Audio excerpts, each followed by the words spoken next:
Esmingai svarbu sugriebti dabartį ties egzistavimo ir egzistuojančiojo riba, kur kaip egzistavimo funkcija ji jau pavirsta egzistuojančiuoju. Labas. Nesvarbu, kad dabar 3 nakties. Ačiū, kad atėjai. Kaip visada. Arbata. Savo aš jau įsipyliau. Kodėl naktis? Kodėl 3 valanda? Už lango pilnatis? Todėl, kad ta knyga greičiausiai prasidėjo nuo apmąstymų, nuo nemigos. Kaip ir žadėjau, Emanuelis Levinas, Laikas ir kitas.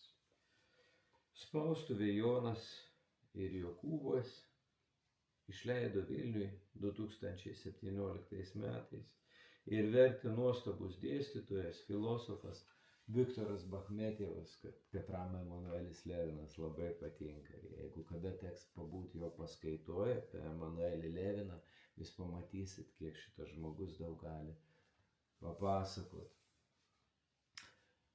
Aš ne ekspertas ir mūsų susitarimas yra, kad aš tau pasakosiu savo atradimus, savo išgyvenimus, kuriuos aš patiriu skaitydamas vieną ar kitą knygą. Kas man būna svarbu. Tai aš pradėsiu nuo tokios minties, gal ir tau taip yra buvę, kad guli ir negali užmigti. Aplinkui viskas nurimę, galbūt 3 valanda nakties. Viskas ramu, viskas tylu. Kaimynai išjungia televizorius. Šalia tavęs kažkas kvėpuoja, galbūt. Galbūt laikrodis tiksi. Galbūt girdi, kaip įsijungia šaldytuvas laikas nuo laiko. Ir kas yra įdomiausia, kad toj visoj situacijai tarp tų gyvų ir negyvų daiktų ir asmenų, tu vienišas. Jie puikiausiai yra ir be tavęs, o tu kažkoks įsitempęs.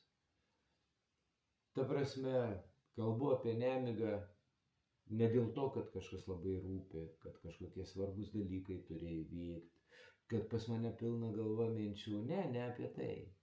Tiesiog nemiga. Ir viskas tarytum teka, gyvena, o tu. O va tada, tą naktį, tavo laiko trūko.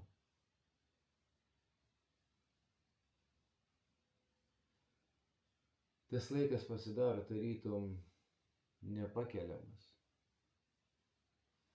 Yra buvę toks laikotarpis, kada iš tikrųjų kankino nemiga. Ačiū Dievui, jis nebuvo ilgas, bet aš atsimenu, kad aš nelaukdavau nakties. Tiesiog nelaukdavau nakties.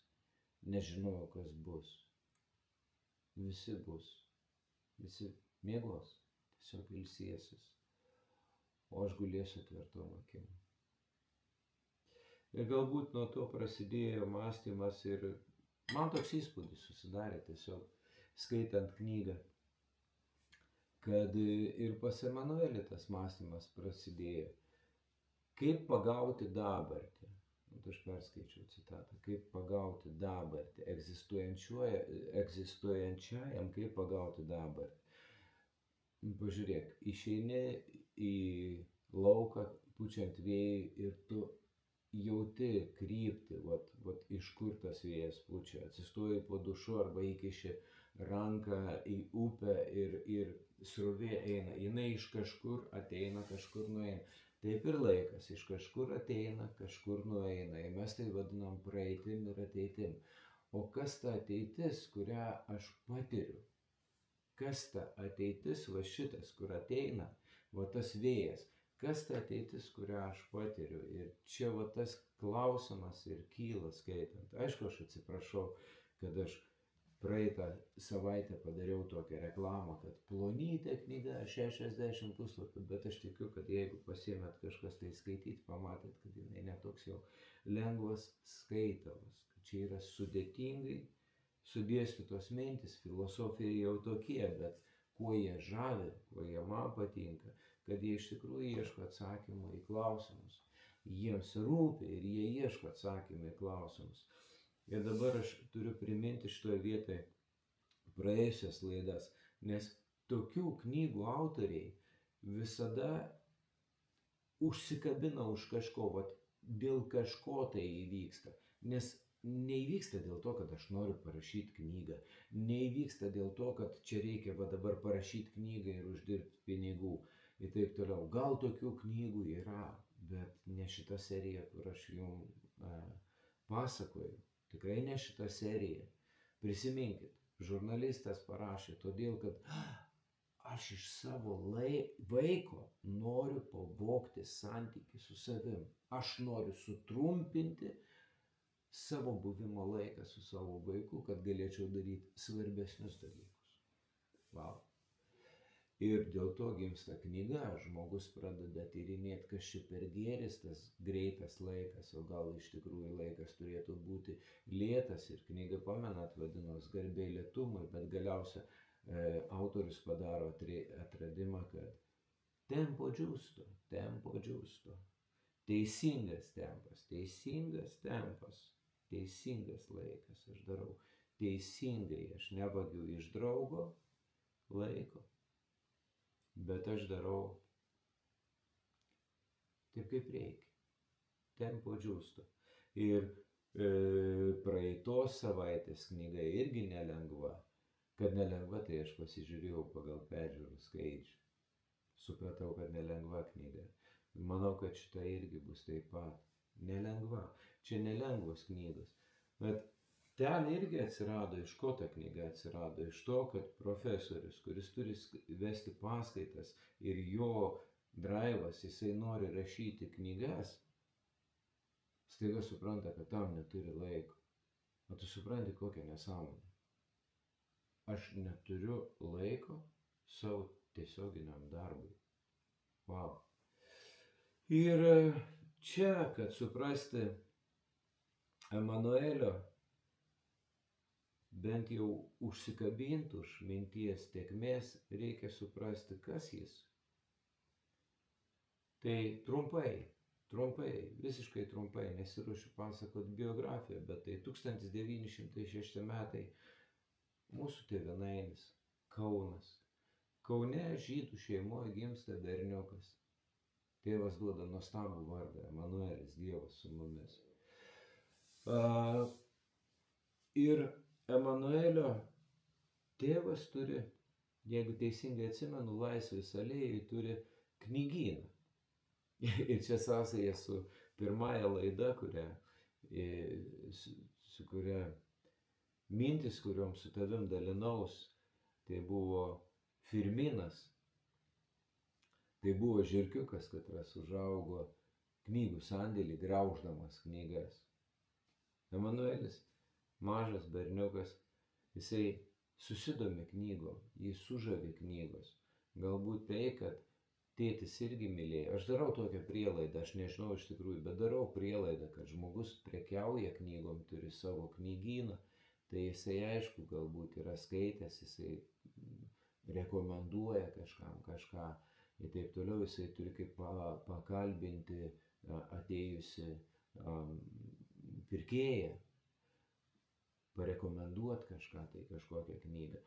Ir Emanueliui irgi labai svarbus pasidaro autoriai ir jam ypatingai, nu aš įsivaizduoju, 1900-ųjų pradžia, tai čia yra tas didelis palikimas, kada mūsų didieji žmonės irgi ten studijavo Sankt Peterburge, daug buvo literatūros išversta ir neišversta buvo, daug rusiškos literatūros, tai Emanueliui buvo svarbus tiek Tolstojus, tiek kiti autoriai, bet labiausiai jam patiko Dostojevskis, jam ten buvo kažkas tai, kas mokina paties gyvenimo. Ir jį visą gyvenimą lydės Dostojevskio brolių Karamazovų frazė, kad visi mes kalti, o aš labiausiai. Visi mes kalti, o aš labiausiai. Dabar iš kur, kodėl ta frazė, mes pažiūrėsim paskui. Emanuelis išvažiuoja studijuoti į Paryžių. Prieš išvažiuodamas jis jau yra įsimylėjęs į savo kaimynų dukrą. Ir būdamas Prancūzijoje, būdamas Paryžiuje, jisai rašo jai laiškus. Įsivaizduokit, 20 amžiaus pradžia. Ne dabartinės sąlygos, ne SMS-as, ne Messengeris, net ne telegrama. Laiškas.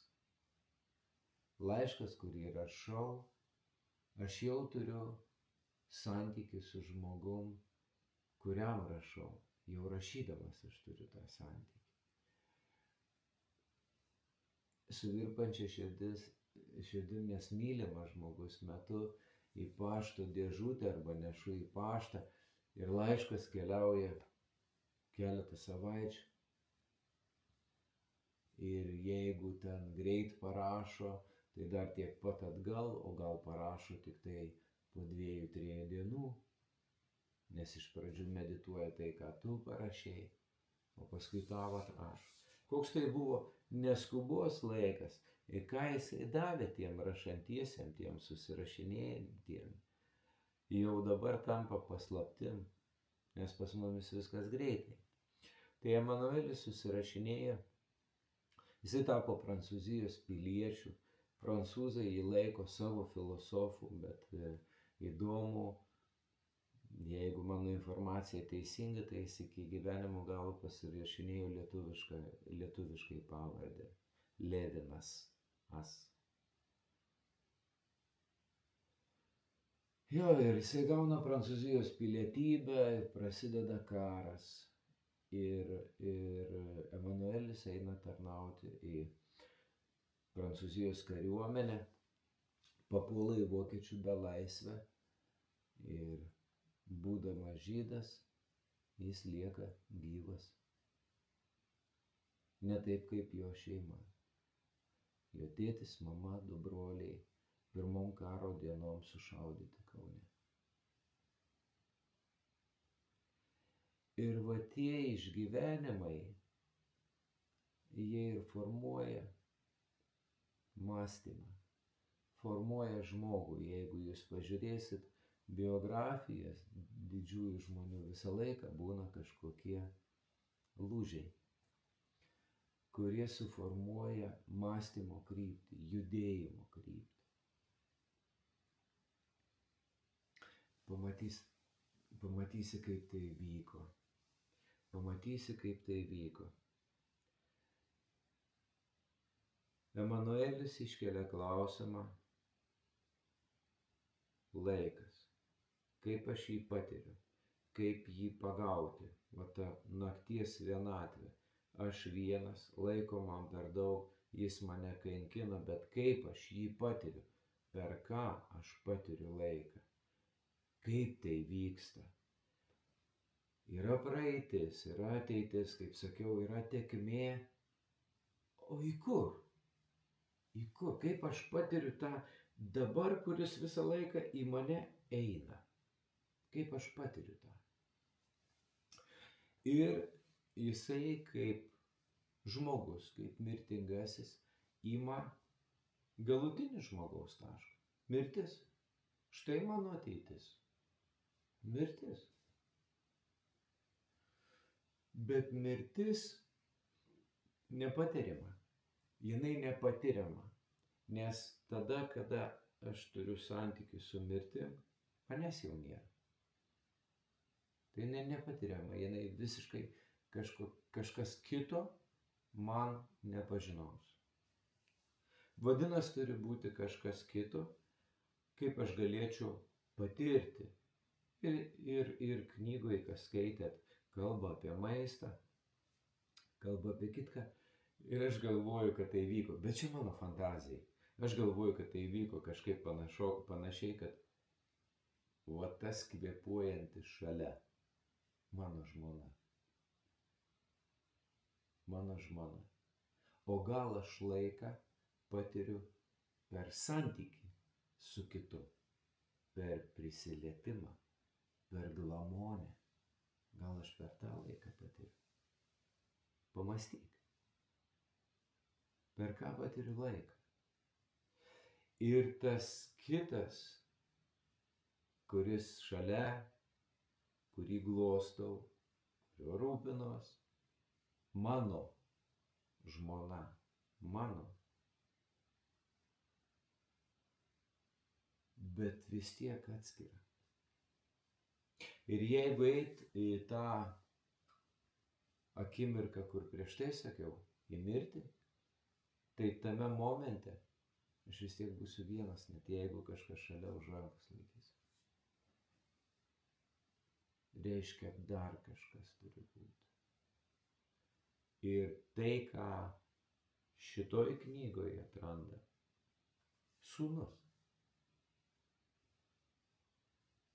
Aš, laikas, ateitis, sūnus.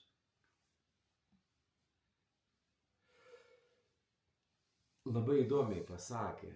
Man labai surezonavo tas jo pasakymas. Jisai apie sūnų sako, aš, kuris visai ne aš. Aš, kuris visai ne aš. 93 metai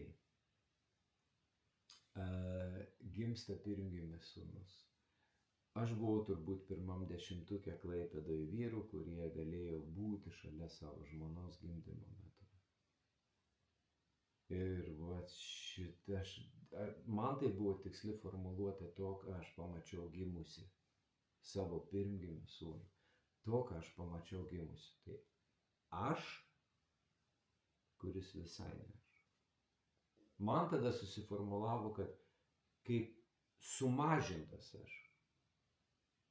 Bet Emanuelis sako tiksliau, aš, kuris visai ne aš.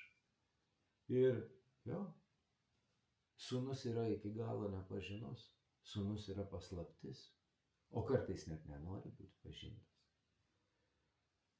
Tai laikas yra santykis su kitu. Laikas santykis su kitu. Ir vėliau savo mąstymuose, kitose knygose Emanuelis atras tokį žodį – veidas. O čia yra Emanuelio Levino atradimas ir etikos viršūnė – veidas. Ir aš tuoj paaiškinsiu, kodėl tai svarbu ir kodėl aš pasakojau tą tragišką istoriją apie žuvusius tėvus. Aš bandau įsivaizduoti, kas vyksta. Reiškia, mes gyvenam kaip kaimynai, kaip kažkokia bendruomenė, kaip miestas gyvena, kaip aš ir tu, kaip tie, kurie ateina, geria arbatą kartu, kurie kalbas, bendrauja. Ir kaip pakinta pats laikas ir pats santykis, kada aš tau tampu nebe žmogus. Tu gali į mane šauti. Kas pasikeičia? Ir kodėl tas veidas svarbu? Čia nepripaišykim to Emanueliui Levinui, nes filosofai su manim ginčysis, čia mano mintis, katros kilo skaitant, kodėl veidas. Ir iš karto prisiminiau šventą raštą. Psalmėje pasakyta, tavo veido viešpatie ieškau. Veido, veidas. Ir bandžiau patikslinti, tai Emanuelis tą veidas prancūzų kalboje naudoja tą patį žodį, kuris parašytas ten prancūzų vertime Biblijos. Čia su dirbtinio intelekto pagalba. Išsiaiškinau, nes aš nemoku prancūzų, aš negaliu šito patikrinti pats, aš naudoju vertimus va tokią formą. Veidas, kodėl tai svarbu? Mano mintis tokia, pažiūrėk, jeigu aš žvelgdamas į tave, regiu kūrėją, aš į tave žiūriu su nuostaba, pagarba ir netgi tokiu virpuliu. Nes tu stebuklas. Tu stebuklas. Tu kažkas nepažinaus.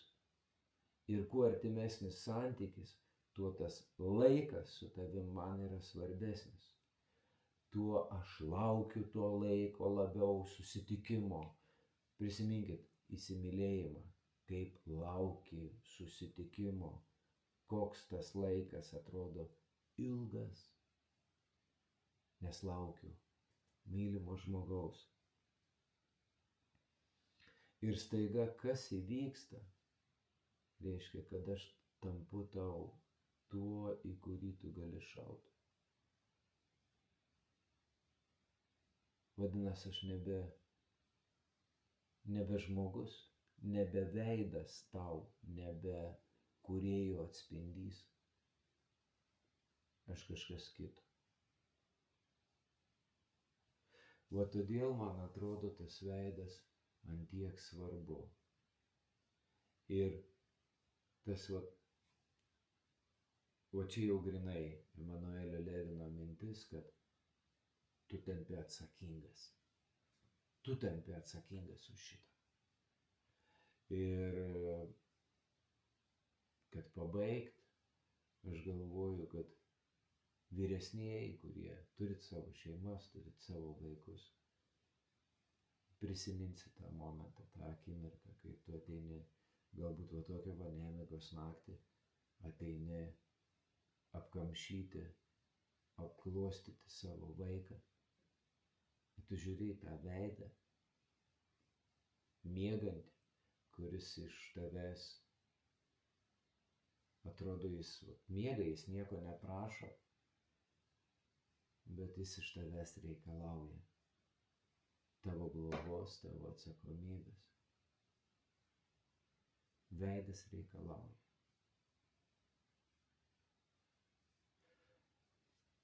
Nerašyk komentaruose apie tai, bet pagalvok, kas tau yra tas veidas, ta perspektyva, kuri tave, kaip ateitis, kuri traukia. Bet tai yra kitas laikas ir kitas. Ačiū, kad atėjai. Ačiū už kiekvieną komentarą. Ačiū už kiekvieną peržiūrą, nes tai duoda stimulą daryti kažką. Tai sekantį kartą bus lengviau. Mes kalbėsim apie laisvalaikį. Pamąstyk apie laisvalaikį. Kas yra laisvalaikis? Autorių knygų dabar tyčia nesakysiu, bet kas yra laisvalaikis tau? Pamąstyk apie šitą. O po savaitės pasikalbėsim. Sudie. Labą.